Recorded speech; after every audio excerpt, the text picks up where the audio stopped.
식사들 하셨습니까? 날이 풀린다고 하더니 주말부터 비가 온다고 하네요. 제발 봄비로 추위가 좀 갔으면 좋겠습니다. 비 온 김에 게으름 피다 못한 조상님 산소에 잡초 예방제인 카소론이나 좀 뿌려야겠습니다. 그래도 카소론 뿌리면 확실히 산소에 풀이 덜 나기는 하니까 여러분도 바쁘시더라도 꼭 뿌리시기 바랍니다. 오늘 이야기는 중년에 타기 좋은 오토바이에 관한 이야기를 전 시간에 말씀드렸는데 과연 이게 맞는 것인지 AI에게 물어본 결과를 바탕으로 이야기를 해보겠습니다. 전 시간에 언급한 추천 기종에 관한 내용은 완전히 제 상식에 바탕을 해서 말씀드린 내용인데 유튜브 내용을 모니터해주는 아는 형님이 AI에게 물어봐서 검증을 해봤다고 합니다. 결과를 보내줬는데 내용이 하도 흥미로워서 오늘은 그에 관한 이야기를 좀 해보도록 하겠습니다. 제가 추천한 기종으로는 저배기량 기종으로는 스쿠터는 야마 NMAX 155, 수동은 중고 슈퍼커브라고 과감하게 말씀을 드렸습니다. 야마 NMAX 155를 추천한 이유는 혼다 CPX가 너무 많고 중고 가격 평가도 좋지 못해서라고 했었습니다. 쿼터는 스쿠터는 포르자 350, 수동은 레벨 500, 듀얼은 혼다 CB500X를 추천을 했습니다. 혼다 CBX와 NX500이 있는데 완전히 같고 디자인만 다른 오토바이인데 가격이 한 100만원 정도 저렴한 CB500X를 추천을 했는데 이 오토바이는 조만간 단종 수순을 걷는 것 같습니다. 구입하실 분은 좀 서두르시기 바랍니다. 일본은 벌써 단종이 되고 일본 면허 체계에 맞춰서 400cc인 CB400으로 진지하게 바뀌었습니다. 미들급은 네이키드에서 스즈키 SV650, 야마 MT07, 혼다 CB650R, 야마 MT09, 듀얼이나 어드벤처는 스즈키 브이스트롬 650, 혼다는 저렴한 1190만원짜리 NC750X, 그리고 BMW F900XR, 야마 트레이서 9 GT 플러스 이렇게 제가 추천을 했었습니다. 리터급은 혼다 레벨 1100 DCT를 추천을 드렸고요. 스즈키 S1000GT나 GX, 하야부사, 투어러는 혼다 ST1300, 야마 FJR 1300을 이야기했는데 이건 단종된 거라서 이야기만 했죠. 그리고 레트로 감성의 할리 대안으로 BMW R18을 적극 권장했습니다. 이유는 50%나 할인을 하기 때문이죠. 사실은 오토바이 라이더가 좋아하고 희망하는 기종을 뻔히 알면서도 이렇게 추천한 이유는 가성비를 고려해서 드린 말씀이었습니다. 가성비는 최초 구입 가격이나 그리고 중국 가격 평가액, 수리 AS전 분포, 인기, 판매량, 고장률 등을 참고해서 말씀드리다 보니 추천 기종이 상당히 제한적이었습니다. 이번에 알아본 AI는 앨런 머스크가 운영하는 트위터, 요즘 이름이 좀 바뀌었죠. 엑스컴이라고. 엑스컴에서 운영하는 그록3라는 AI를 이용했다는 점을 말씀드리고요. 다른 AI들은 단답형으로 이야기하는데 여기는 그래도 좀 논술형으로 대답을 해줘서 그록3를 사용한 결과치를 우선해서 순위를 정했습니다. 웃긴 것은 결과치가 좀 비슷하다는 얘기입니다. 많이 틀려야 한 두세 기종 정도, 그 정도 틀립니다. 그럼 AI는 어떤 기종을 선택했는지 본격적으로 알아보도록 하겠습니다. 결과 예측은 2025년 예측보다는 수년간 시장 트렌드와 시장 보고서를 반영한 결과치를 조합한 내용이라고 AI가 밝히고 있다는 점을 우선 말씀을 드립니다. 그리고 우선해서 선택시 고려사항에 대해서 얘기를 하는데 AI가 뭐라고 그랬냐면 주행 스타일, 장거리 여행이냐 도심 주행이냐 또는 레저용 등 본인의 주행 스타일에 맞는 모델을 선택해야 한다고 이야기를 합니다. 이거 제가 맨날 하던 얘기인데. 그리고 편안함에 대해서도 얘기하는데 중년 남성의 경우 편안한 자세와 승차감이 중요하므로 인체 공학적인 디자인을 고려해야 합니다 라고 또 얘기를 하네요. 이것도 제가 하던 얘기죠. 기술적 요소로서 ABS, 트랙션 컨트롤 등 최신 기술이 적용된 모델을 선택하면 안전한 주행이 가능합니다라는 이야기도 했습니다.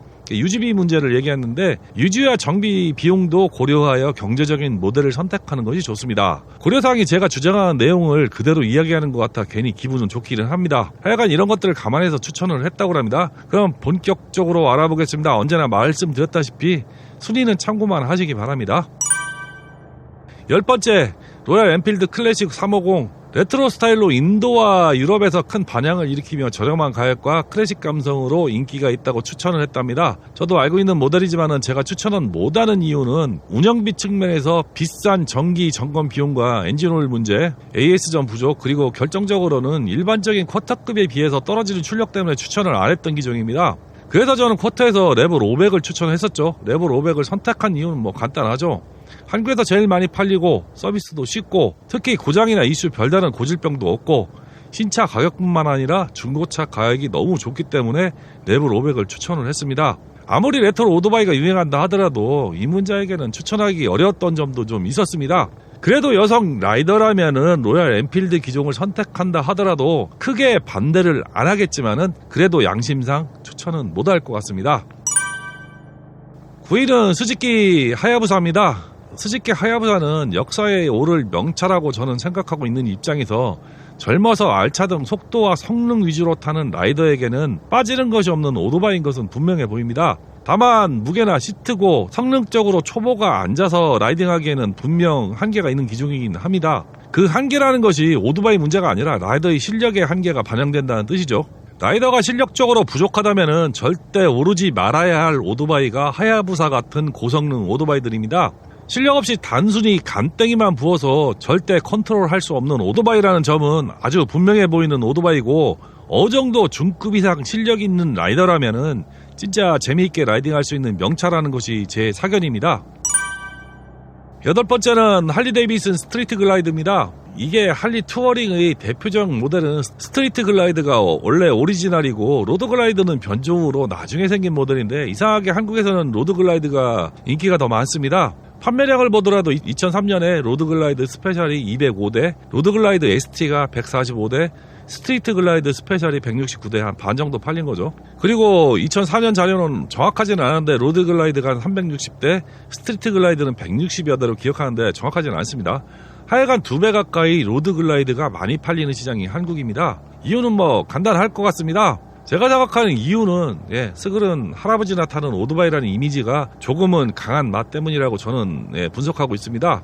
로드 글라이더는 그나마 젊은 부류들이 타는 모델이라는 생각과 개성이 좀 강하다는 느낌으로 젊은 층도 많이 선택하는 모델 같습니다. 이상하게 미국은 스트리트 글라이드 판매가 잘 되는 것으로 알고 있는데 약간은 독특한 현상이기도 합니다. 아마도 이런 부분을 AI도 미국 시장 분위기를 반영한 결과라 보입니다. 미국 AI라고 티를 내는 거죠. 참고로 미국 할리가 2024년도 판매량이 전년 대비 11% 감소를 했고요. 영업이익은 47%가 감소했다고 합니다. 전체적으로 시장은 커지는데 실제 할리는 고전을 하고 있는 듯 합니다. 개인적으로 좀 많이 안타깝습니다. 한때 열렬히 사랑했던 메이커였는데 참 그래요. 7위는 닌자 400입니다. 닌자 400은 지금 없어지고 닌자 500으로 나오는 오토바이입니다. 2기통 순행 451cc에 45마력으로 그닥 높지 않은 출력인데도 불구하고 171kg로 가볍고 쉽게 타기 좋은 오토바이로 유명하다고 합니다. 국내 가격으로 한 990만원 정도인데 가격도 알차 기준으로는 그렇게 비싼 느낌은 아닙니다. 근데 초보자가 타기에는 조금 그렇죠. 자세나 포지션이 굉장히 불편합니다. 그런데 국내에서 아주 핫했던 오토바이가 닌자 4RR이 있습니다. 399cc 4기통 엔진을 가진 아주 드문 오토바이죠. 쿼터급이 4기통이라는 것도 드문데 출력이 77.5마력에 189kg로 가볍고 잘 나가고 그래서 국내에서 잘 판매가 되었습니다. 하지만 미국에서는 7,299불 이런 1,000만원 조금 넘는 오토바이가 한국에서는 1,650만원이나 아주 비싸게 팔아먹었죠. 제 생각에는 이걸 누가 사나 했는데 2023기 전반기에만 87대가 팔리고 연간 100대가 넘게 팔린 것으로 보입니다. 경량 고출력 오토바이가 확실히 젊은 층에는 인기가 있는가 봅니다. 알차 인기는 사그러들지 않죠. 6번째는 BMW R1300GS입니다. 여러분이 아는 우주 명차라고 하는 BMW R1300GS죠. 1254cc에서 1300cc로 배기량을 또 올렸습니다. 출력은 9마력 정도 올라갔고 토크는 약간 올라간 수준인데 문제는 압축비가 12.5대1에서 13.3대1로 올라가서 거의 다른 회사 중에는 KTM의 1290 슈퍼 듀크 GT의 13.6대1 말고는 거의 최고 수준입니다. 디젤 엔진이 한 15대1에서 20대1 정도 압축비를 사용하니까 디젤 엔진과 거의 같이 스파크 플러그 없어도 잘하면 폭발을 일으킬 수 있는 정도의 압축비이죠. 그래서 BMW와 KTM 타시는 분들은 반드시 고급류 넣으셔야 합니다. 만약 일반유 넣을 경우 노킹 현상이 반드시 있을 것으로 예상이 되죠. 아무래도 옥탄 부스터로 관리하는 것보다는 정말 질 좋은 연료를 넣으셔야 엔진 고장도 없고 노킹도 없을 것으로 판단이 됩니다. 이 두 메이커가 4년간 운영할 경우 고장날 확률이 40%나 되는 이유가 아마도 이런 이유가 클 것으로 저는 개인적으로 생각을 합니다. 주기적인 엔진오일 관리와 연료 관리를 못하면 정말 해마다 엔진 소리가 나빠지거나 성능이 현격히 떨어지는 현상을 겪을 가능성이 아주 높겠죠. 더군다나 산을 타거나 도로에서 과격하게 RPM을 사용하는 경우에는 더욱 조심해야 할 것 같습니다. 그래서 저는 적극적인 추천을 안 하는 메이커가 이 두 메이커입니다. 저라면은 과감하게 안 탈 것 같습니다. 네 번째, 다섯 번째는 야마 엑스맥스 300과 혼다 포르자 350입니다. 네 번째, 다섯 번째 같이 보지 않을 수 없어서 같이 보겠습니다. 쿼터급 대표의 스쿠터죠. 이 점은 여러분이나 저도 이견이 없을 겁니다. 그런데 저는 포르자 350을 추천했습니다. 이유는 간단합니다. 신차 가격 차이도 별로 없는데 일단 포르자가 배기량이 높아서 그런지 다소나마 출력이 약간 더 높습니다. 그리고 동일한 조건일 경우 파소 기준으로 중국 가격이 포르자가 한 100만원 정도 더 높게 나옵니다. 그리고 저렴한 수리 부품 가격이나 수리비 그리고 운영 유지가 약간은 혼다가 유리한 면이 있어서 저는 포르자를 추천을 했는데 솔직히 만듦새나 성능이나 비슷비슷합니다. 쿼터급에서 세계 1, 2위 업체가 목숨 걸고 만든 제품이기 때문에 비교하는 것은 의미가 없죠. 그런데 국내 특수성 때문인지 하여간 포르자가 판매량이나 여러가지로 인기가 있는 모델 같고 또 인기 포인트는 포르자는 윈드스크린이 전동입니다. 이것 때문에 인기를 끌기 시작했는지도 모른다는 생각이 들기도 하죠. 쿼터급에선 생각할 수도 없는 전동 윈드스크린이 탑재되었다는 것이 셀링 포인트이기도 하고 또 오토바이 라이더의 로망이 있기도 한 점을 혼다가 교묘하게 파고든 것이 아닌가 하는 생각도 듭니다. 역시 혼다는 장사도 잘하는 편이죠. 세 번째는 혼다 슈퍼커브입니다. 저 배기량 수동 오토바이 최강자라는 것은 다들 아실 겁니다. 다만 제가 새 차보다는 중고차를 권장한 것은 스쿠터에 비해 특별한 고장도 없고 고치기도 쉽고 부품 가격도 싸기 때문에 그런 말씀을 드렸습니다. 스쿠터는 2만에서 3만 킬로 운행할 경우에는 거의 구동계를 수리해야 하는 것이 국룰이죠. 그런데 구동계 수리가 그렇게 싸지도 않다는 것이 문제이기도 합니다. 아무리 수리비가 적게 나오는 기종이라도 제대로 수리를 한다면은 20만원 이상 들어가는 것이 사실이죠. 하여간 현재 국내에서 가장 수리도 쉽고 부품 가격도 싸고 타기 쉬운 기종이 슈퍼커브인 것은 확실해 보입니다. 이런 오토바이가 우주 명차죠. 마지막 두 기종도 역시 스쿠터입니다. 야마 NX 125, 155, 혼다 PCX 125, 155. 아마도 스쿠터를 추천한 이유는 중년에 입문하기 쉬운이라는 키워드 때문이 아닌가 합니다. 이 AI가 국내 판매량을 아는지 이렇게 추천을 했습니다. 아마도 현존하는 오토바이 중에 가장 타기 쉽고 편한 오토바이라 그렇게 추천을 한 것이 아닌가 생각되기도 합니다. 이 타기 쉽다는 것은 배달시장에서 벌써 인증이 된 상황이고 여기에 하나 더 내구성도 최고라는 점도 이미 검증이 됐습니다. 다만 엔진 내구성은 혼다 PCX 쪽이 약간 더 구동계 내구성은 야마 NX 쪽이 약간 더 우세하다는 이야기를 많이들 하는 것 같습니다. 수리비는 혼다 쪽이 약간 더가 아니라 좀 많이 좀 저렴한 편이고요. 그래도 배달 시장에서 최고로 인정받는 기종으로 내구성이나 수리 용이성이나 뭐 하나 빠지지 않는 기종이란 사실은 토를 달고 싶지는 않습니다. 그리고 레저용으로 타는 것도 전혀 문제가 없습니다. 그런데 그놈의 감성이 문제고 가오가 문제점이 최대의 걸림돌이기는 합니다. 라이더 자신이 위축되고 주변의 시선을 의식할 수밖에 없는 우리나라 라이더 문화가 참 한심스럽기는 합니다. 무슨 타는 오토바이로 인도 카스트 제도처럼 계급을 나누는 형태는 왜 생겼는지는 모르겠지만은 하여간 이런 문화는 라이더 문화 발전에 하등에 도움이 안 된다는 것이 제 생각입니다. 저는 좋은 오토바이 타고 쓰레기짓 하는 인간보다는 저배기량 오토바이로 혼자 유유자적 즐기는 라이더에게 더 응원을 보내고 있습니다. 여러분도 용기 내서 저배기량으로 라이딩하는 라이더 보신다면은 꼭 손이라도 흔들어주고 응원해 주시기 바랍니다. 그리고 저배기량으로 라이딩 스킬이나 능력을 잘 키우셔서 희망하던 고배기량으로 기변하시기 바랍니다. 간혹 선배 라이더분들 중에 한방에 가는 것이 경제적으로나 정신적으로 편하다라는 이야기를 하시는 분도 있습니다. 그러다 한방에 훅 가죠. 다른 것은 다 돈으로 막아도 사람 목숨은 돈으로 못 막습니다. 저는 개인적으로 사람은 타고난 수명이 있다고 생각하는 편입니다. 잘 관리하면 5년에서 10년 더 살고 잘못 관리하면 5년에서 10년 일찍 죽는다고 생각을 합니다. 이런 생각은 의사들도 많이 공감하는 부분이고 논문으로도 유전학적인 영향이 수명에 가장 많은 영향을 미친다는 연구 결과는 많습니다.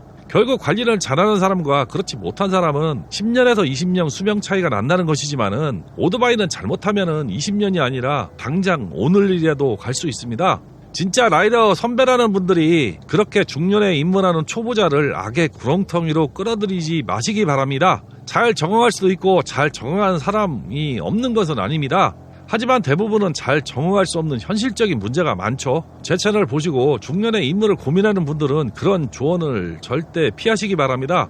설령 잘 적응하는 분이 있을 수도 있습니다만은 혹시 잘못되면 그렇게 조언한 사람이 책임을 질까요? 최소한의 죄의식이라도 가질까요? 아마 그렇게 죄의식을 가질 만한 사람은 그런 조언을 하지도 않습니다. 하지만 잘못되는 것은 아무것도 모르고 다른 인문 초보가 잘못되는 겁니다. 그 인간들 진짜 제꿍이라도 하면은 고장난 오토바이 고치는데 조언한 사람이 금전적으로 도움 줄까요? 그러다 인사사고라도 나면은 조언한 사람이 책임을 질까요? 오롯이 아무것도 모르는 인문자가 떠안아야 하는 책임입니다. 다쳐도 본인이 다치는 것이고 오토바이가 작살나도 본인 돈으로 고쳐야 합니다. 정말 나쁜 인간들은 지가 한방에 가라고 조언하고 초보자가 오토바이 깔아서 작살나면은 지가 아는 정비삽 소개시켜준다는 명목으로 리메이트 받아먹을 놈도 있을 겁니다. 이 바닥 양아치 정말 많죠. 옛말에 돌다리도 두드려보고 가라고 했습니다. 아는 길도 돌아갈 수도 있습니다. 한 방에 가는 길이 빨리 가는 것 같아도 꼭 그렇지 않을 수도 있습니다. 1, 2년 천천히 돌아가도 늦지 않죠. 1, 2년 돌아가면은 평생 안전하게 오토바이를 즐길 수 있습니다. 제가 장담합니다. 오늘은 AI가 뽑아준 중년에 입문하기 쉬운 오토바이 10선이란 주제로 이야기를 해봤습니다. AI가 뭐 다 정확하고 명확하게 답 주는 건 아니지만은 그래도 아주 보편적이고 평균적인 데이터를 기준으로 추천을 하는 것 같습니다. 그러다 보니 아주 보편적인 상식성에서 수긍이 가는 모델들을 추천하는 것 같습니다. 컴퓨터가 이렇게까지 발전한 것은 참 대견하기도 하고 한편으로는 이제 인간이 설 자리가 없는 것이 아닌가 하는 생각과 한편으로는 무섭기도 하죠. 하여간 세상이 혼란스러워도 봄은 오는 것처럼 이번 주 간간히 비 소식이 있기는 한데 이 비는 봄비라서 비가 그치면 기온이 확 올라갈 것으로 생각됩니다. 저도 오토바이 엔진오일 갈고 라이딩 스타트 준비는 다 했습니다. 여러분도 준비 잘하셔서 즐거운 라이딩 하시기 바랍니다. 오늘 이야기는 여기서 줄이겠습니다. 더 좋은 정보와 이야기로 또 뵙겠습니다. 시청해주셔서 감사합니다.